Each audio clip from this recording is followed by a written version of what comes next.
नमस्कार मित्रों, मैं अतुल पीसीएफ 2021 का चयनित एक अभ्यर्थी। जैसे हम लोग टॉपिक को आगे बढ़ाएंगे, जैसे हम लोगों ने कल पढ़ा था मुद्रास्फीति।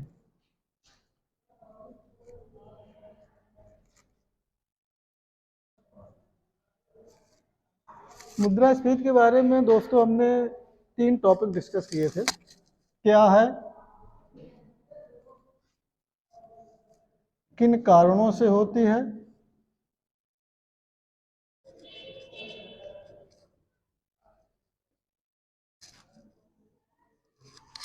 और क्यों आवश्यक है।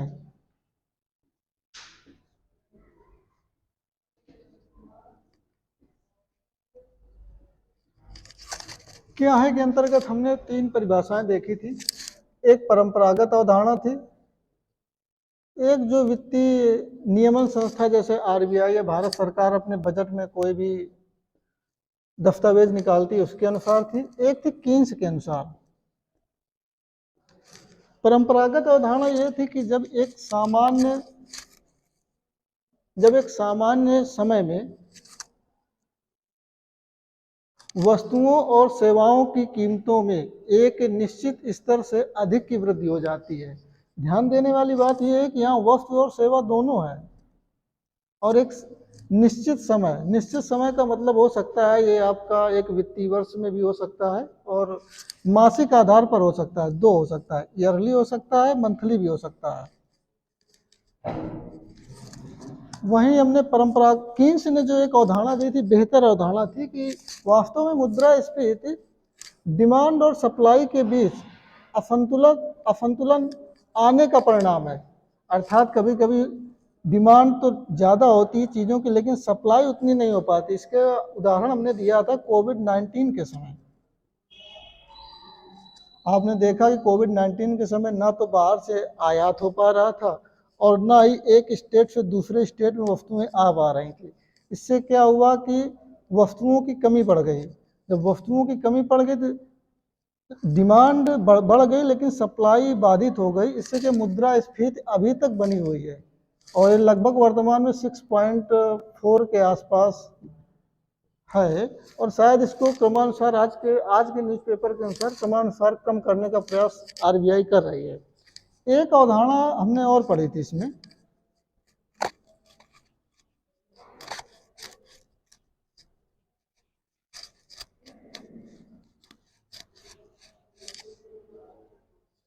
कि मुद्रास्फीति कभी कभी अपने मन से उत्पन्न होती है, लेकिन कुछ बाह्य कारक और आंतरिक कारक भी इसमें महत्वपूर्ण भूमिका निभाते हैं। हमने देखा था कभी कभी मांग प्रेरित हो जाती है मुद्रास्फीति, कभी कभी हो जाती है लागत जन्य प्रेरित।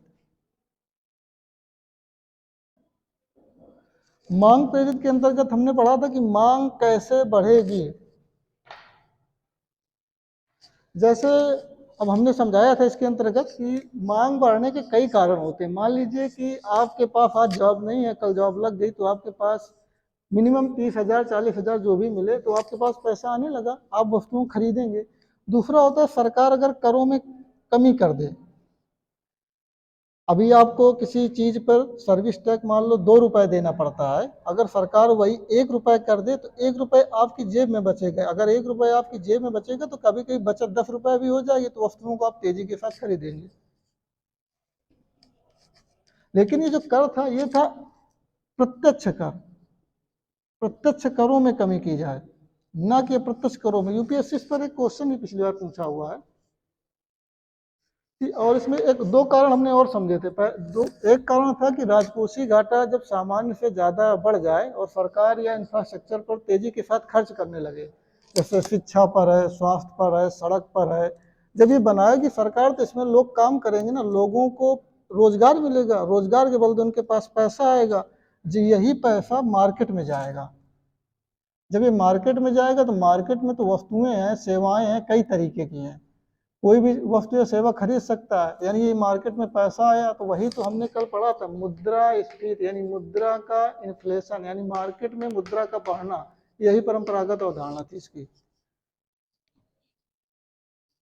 एक और पढ़ा था घाटे की वित्तीय व्यवस्था अपनाना। घाटे की वित्तीय व्यवस्था दोस्तों सिंपल सा शब्द है, टर्मिनोलॉजी अक्सर पूछा जाता है।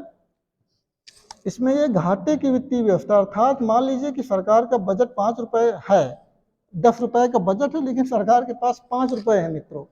अब वो सोच रही खर्चा तो 10 रुपए करना है, तो 5 रुपए कहाँ से लाएं? या तो आरबीआई से लेती है या सरकार क्राउड फंडिंग से लेती है, यानी खर्चा सरकार 10 ही रुपए करेगी, उसके पास है 5 रुपए। अगर कोई व्यक्ति 10 रुपए अपनी क्षमता से ज्यादा खर्चा कर रहा है तो उसकी पॉकेट में पैसे कमी हो जाएगी ना। पॉकेट में पैसे कमी हो जाएगी तो पैसा गया कहाँ? मार्केट में। मार्केट में गया, और मार्केट में गया का मतलब क्या हुआ कि जो हम सेवा वस्तुएं खरीदे, यानी वो मार्केट में ही बना रहा, यानी हमारे पास ज्यादा पैसा था तो हमने मार्केट में फेंक दिया, अब हो गई हमारे पास कमी। तो वही है सरकार, यानी हम मतलब सरकार घाटे की वित्तीय व्यवस्था जब अपनाएगी तो मार्केट में पैसा आएगा। मार्केट में जब पैसा आएगा तो लोग वस्तुओं खरीदेंगे, क्योंकि रोजगार मिलेगा, आपको पैसा मिलेगा।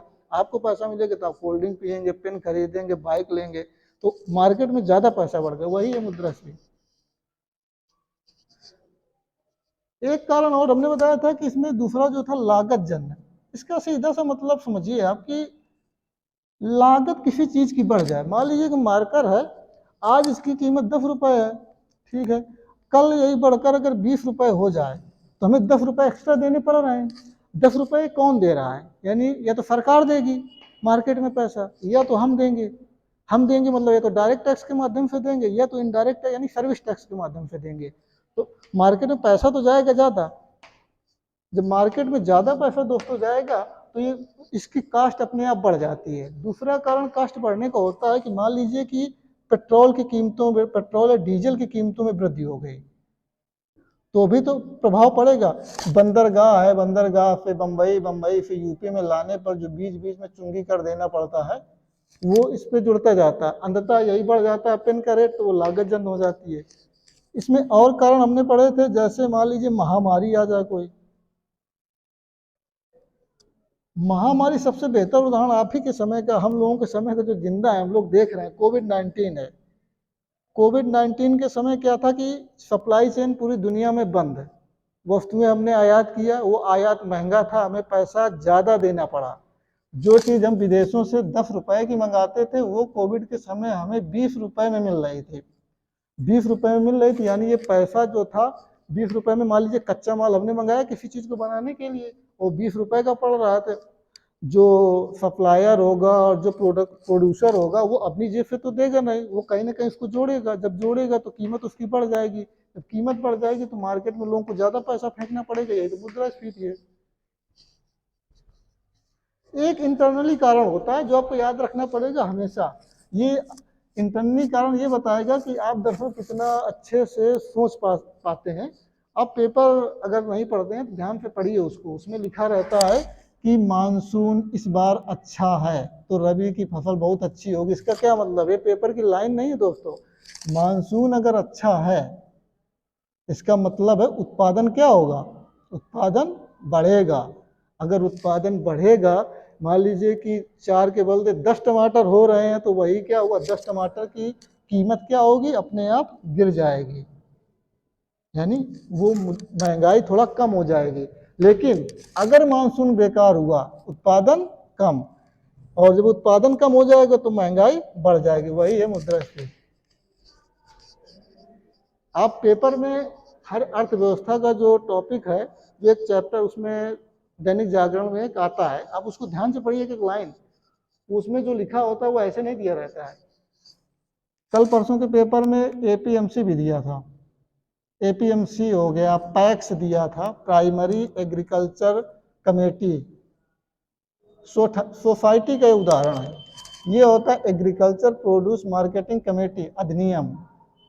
कभी कभी ऐसा होता है दोस्तों कि सरकार ऑफिस में बैठकर अधिकारी लोग ऐसी सी नीतियां बना देते हैं, झींगा लाला टाइप की नीतियां होती हैं कि उनको समझ में नहीं आता दरअसल ग्राउंड लेवल पर क्या चल रहा है।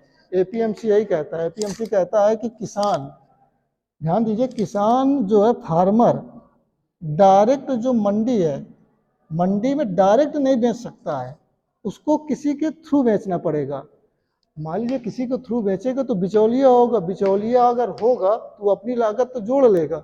अगर वो अपनी लागत जोड़ लेगा तो मार्केट में जो किसान अगर 5 रुपए में बेच के चला जाता तो उसकी कीमत तो 8 रुपए हो गई। जब 8 रुपए हो गई तो वो आपको उपभोक्ताओं को ज्यादा पैसे में देगा, हो सकता है 9 रुपए में आपको दे, तो मार्केट में आपको ज़्यादा पैसा फेंकना पड़ेगा। जब मार्केट में ज़्यादा पैसा फेंकना ही पड़ेगा तो मार्केट में पैसे का प्रवाह बढ़ जाएगा, तो वही तो है मुद्रास्फीति। इतना हम लोगों ने समझ लिया था। अब आगे हम समझते हैं दरअसल क्यों आवश्यक है। दरअसल मुद्रास्फीति हर समय खराब नहीं होती, मुद्रास्फीति अच्छी भी होती है, लेकिन कुछ उसके आवश्यक शर्तें हैं। जैसे अगर मुद्रास्फीति 1 अंकों में है, 1 अंकों का मतलब आप मान सकते हैं कि 1 से आप 9 तक मान सकते हैं। इसको भी 2 चरण होते हैं, कहीं कहीं इसको किताबों में दिया हुआ है 1 से 5 के बीच बांटा गया है, दूसरा आपका 6 से 10 के बीच बांटा गया है। अब ध्यान दीजिएगा, 1 से 5 के बीच जो मुद्रास्फीति यानी परसेंट में होती है मुद्रास्फीति दोस्तों, 1 से 5 वहां होती है जो विकसित देश होते हैं। अब कहेंगे आप ऐसा क्या है कि 1 से 5 विकसित देश है तो कम है, होना चाहिए ये विकसित देशों को, लेकिन आप ऐसा नहीं है। मुद्रास्फीति का मतलब मार्केट में मनी आना, मार्केट में बहुत ज्यादा पैसा आ गया है। विकसित देशों का है क्या कि विकसित देशों की जैसे अमेरिका है,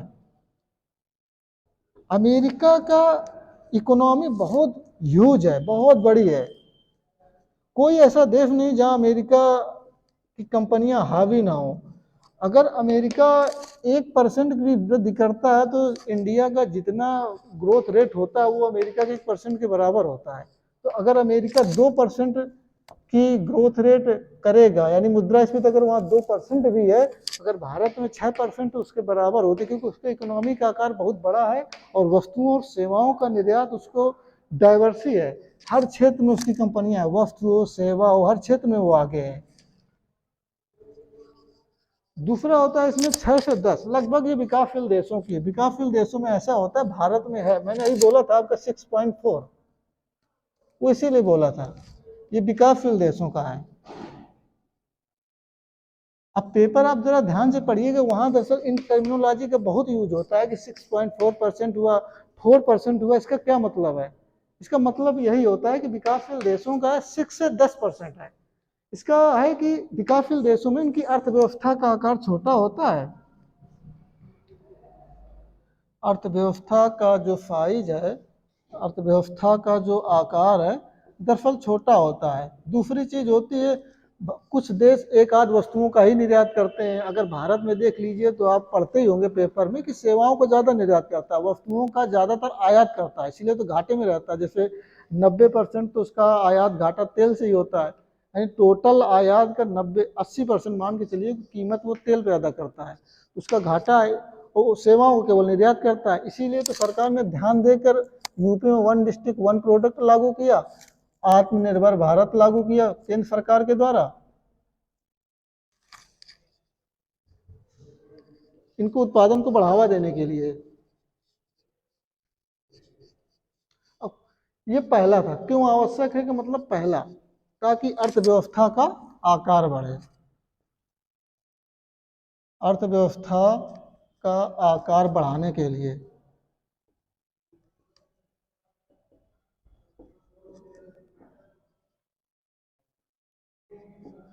दूसरा होता है मुद्रास्फीति इसलिए भी आवश्यक है कि हमें समग्र अर्थव्यवस्था के आकलन के लिए, भविष्य की नीतियां तैयार करने के लिए, समग्र अर्थव्यवस्था के आकलन, समग्र आकलन के लिए व प्लस भावी नीतियां बनाने के उद्देश्य से।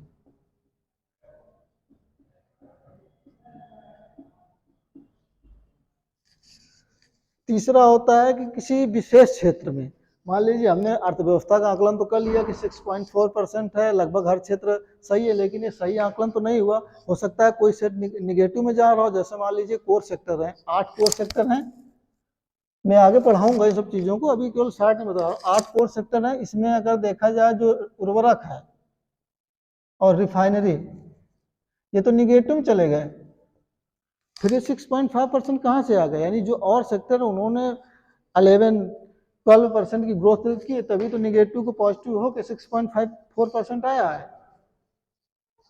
तो इससे क्या हुआ, सेक्टर वाइज अध्ययन के लिए, समग्र अध्ययन के लिए प्लस सेक्टर वाइज अध्ययन के लिए।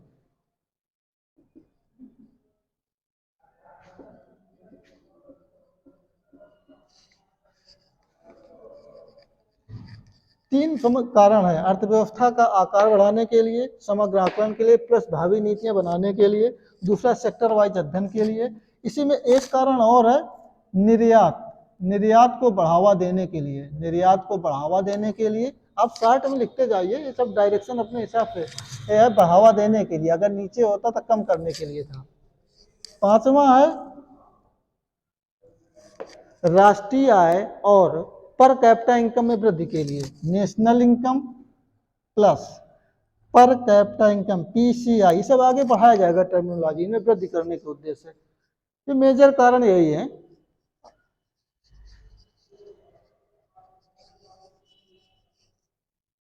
आप तीन टॉपिक आप समझ चुके, क्या है, क्यों होती है, इसके क्या कारण है, क्यों आवश्यक है। अब आगे समझते हैं कि दरअसल कितने प्रकार की होती है मुद्रास्फीति। अक्सर क्वेश्चन प्रीलिम्स में इस चीज से बनते रहते हैं, चाहे स्टेट पीसीएस हो या यूपीएससी का एग्जाम हो या यूपीएससी अन्य एग्जाम एनडीए सीडीएस का भी एग्जाम में पूछता रहता है इन चीजों को। जैसे मुद्रास्फीति के प्रकार, इसमें कई प्रकार होते हैं, लेकिन सब आपको प्रकार नहीं पढ़ना, दरअसल उनकी शब्दावली आप जैसे ध्यान से पढ़ेंगे, जैसे मुद्रास्फीति को हमने कल तोड़ा था, मुद्रा को अलग तोड़ लिया, स्फीति को अलग तोड़ा, वैसे इनको तोड़ना है। पहला होता है इसमें स्टैगफ्लेशन। एक बात आप मित्रों ध्यान रखिएगा, ये इकोनॉमी है, अगर आपको इकोनॉमी की इंग्लिश टर्मिनोलॉजी नहीं आती तो फिर आप पेपर में कठिनाई में पढ़ सकते हैं, इसलिए आपको इंग्लिश कुछ टर्मिनोलॉजी याद होना चाहिए, जैसे मुद्रास्फीति, मनी इन्फ्लेशन हो गया, स्टैगफ्लेशन हो गया, इन चीज़ों को याद रखना पड़ेगा। स्टैगफ्लेशन, देखिए स्टैगफ्लेशन का ज़्यादा दिमाग नहीं लगाना दोस्तों, सीधा सा मतलब ये है, वस्तु एवं सेवा दोनों में हो, इसको कैलकुलेट किया जाएगा। इसके दो सेक्टर हैं, सेक्टर ए और सेक्टर बी। मतलब कहने के ये कहता है कि हो सकता है कि सेक्टर ए में मुद्रास्फीति हो, यानी महंगाई बढ़ी हो, लेकिन हो सकता है कि सेक्टर बी में मंदी की स्थिति हो, अर्थात लोग बेरोजगार हो रहे हो। यानी यहाँ पर एक सेक्टर में महंगाई भी हो, दूसरे में मंदी हो, प्लस दोनों सेक्टर साथ साथ उपस्थित होते हैं। ध्यान रखिएगा, ये हमेशा पूछे जाने वाला क्वेश्चन है। सेक्टर ए सेक्टर बी, महंगाई भी होगी और मंदी भी होगी। मंदी मतलब बेरोजगारी, आपने पेपर में पढ़ा होगा, मंदी के समय छटनी हो जाती है, लोग बेरोजगार हो गए, मंदी का दूसरा नाम बेरोजगारी भी है।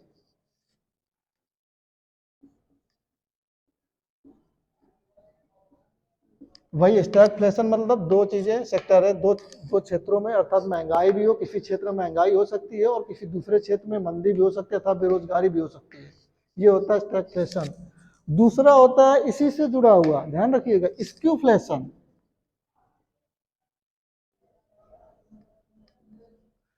थोड़ा सा अंतर है आपको, ये दरअसल कहता है कि एक पूरा कमरा नहीं, एक पूरा घर, सेक्टर ए, लेकिन इसी घर में मान लीजिए कि कमरा ए लड़की ए के लिए रिजर्व है, तो वही कमरा जो ए1 कमरा होगा, सेक्टर ए हमने मान लिया, तो कमरा में हो, इसमें इसके छोटे पार्ट की बात करता है या मेजर पार्ट की बात करता है, बहुत बड़े बड़े पार्ट की, हर चीज इसमें आ जाती है। लेकिन इसी के अंतर्गत कई छोटे पार्ट भी होंगे, जैसे कृषि हो गया, पशुपालन हो गया, सिंचाई हो गया, आयात सेवा सेक्टर हो गया। तो ये इन्हीं में छोटे छोटे पोर्शन की बात करता है, अर्थात एक क्षेत्र में महंगाई और उसी सेम सेक्टर के दूसरे पार्ट में मंदी होगी। अर्थात इसको ऐसे समझें कि